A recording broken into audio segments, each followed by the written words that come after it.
So, have you ever found yourself saying, oh, I'm definitely a left-brained person? Or maybe, she's so right-brained, always coming up with creative ideas. It's a phrase, well, most everyone's heard, I think, probably used it too. This idea that our brains sort of neatly divide our personalities and skills.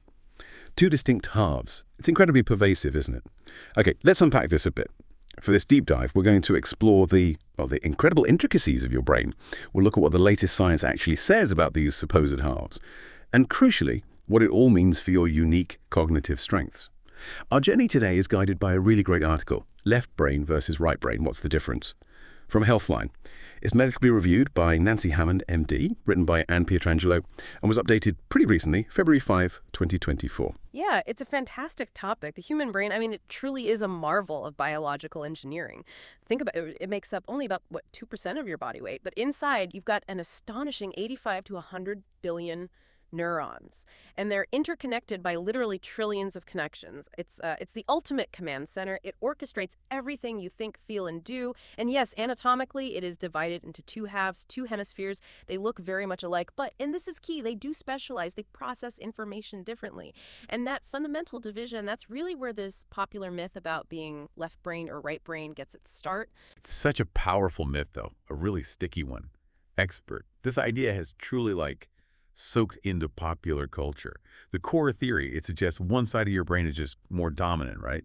And that dictates your motor skills, your cognitive functions, even your behavior. The Healthline article shares this compelling and honestly quite astonishing statistic. An estimated 68% of the general population in the U.S.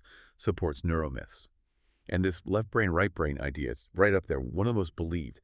Why do you think something like that becomes so pervasive, even when the science maybe suggests otherwise? That's a great question. I think maybe it speaks to our human desire for simple explanations, for complex things.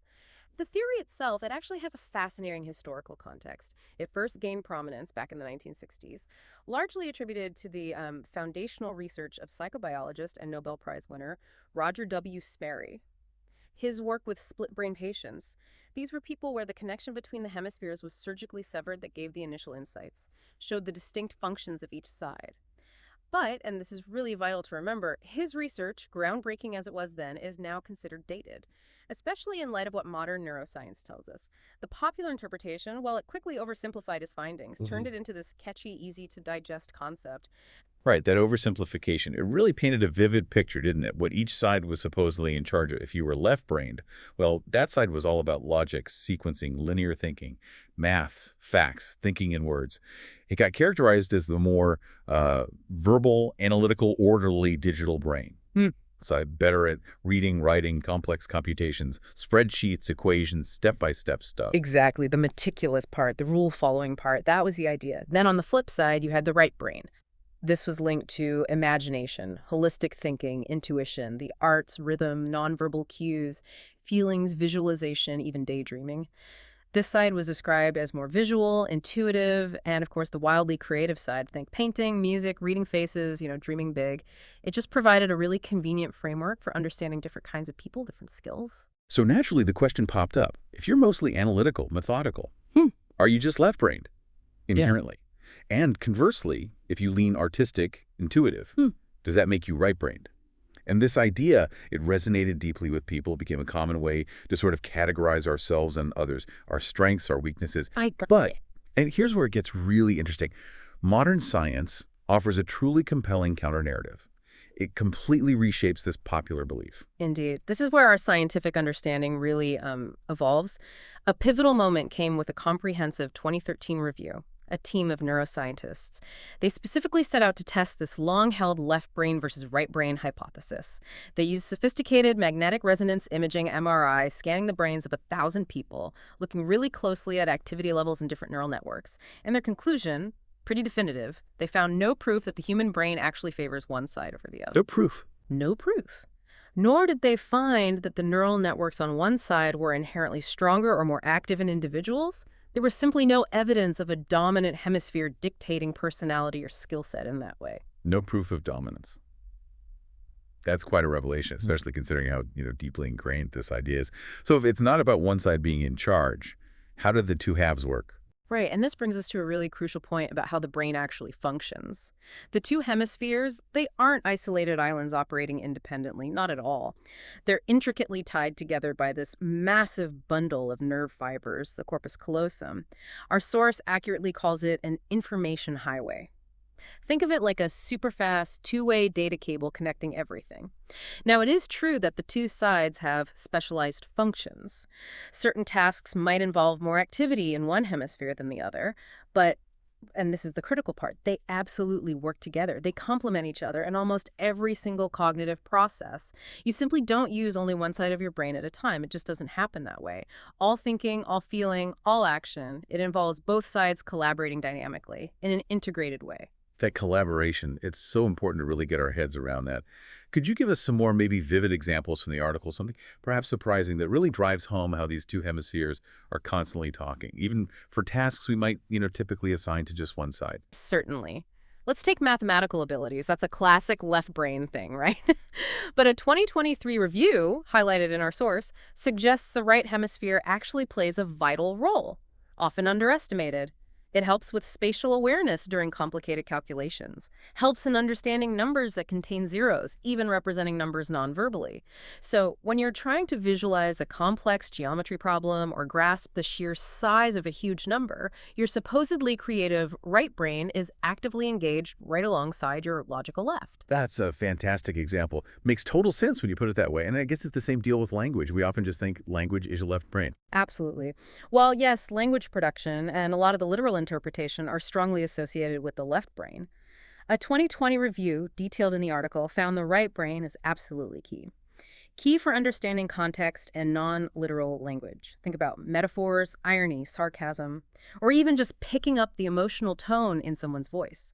The right brain's spatial awareness also helps visualize language, helps us create those mental images when we read or listen. So when you're trying to figure out if someone's being sarcastic or just appreciating the beauty of a poem, both sides are fully engaged. They're decoding the words and all those nuanced layers of meaning together. So it's not about dominance, it's about specialization, but crucially, teamwork. Seamless teamwork. Okay, this raises an important question then. If it's not about one side being stronger, what does account for our individual cognitive strengths? If I'm good at problem solving, is that just random? Ah, that's a crucial distinction. The research really emphasizes this. General personality traits, individual preferences, learning styles, these do not translate into actually being left-brained or right-brained. That model just doesn't hold up. Instead, our unique cognitive strengths likely come down to the efficiency and the development of specific neural networks.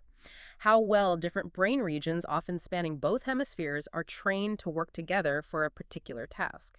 Think about a musician, for instance. They don't just use a right brain for creativity. Their left brain is meticulously processing rhythm, structure, while both hemispheres are working together to coordinate complex motor skills, emotional expression. It's totally integrated. So it's less about some preordained type we are, and more about how we develop and, well, train our brain's integrated system. Precisely. And the wonderful thing is this integrated system isn't static. It's incredibly plastic.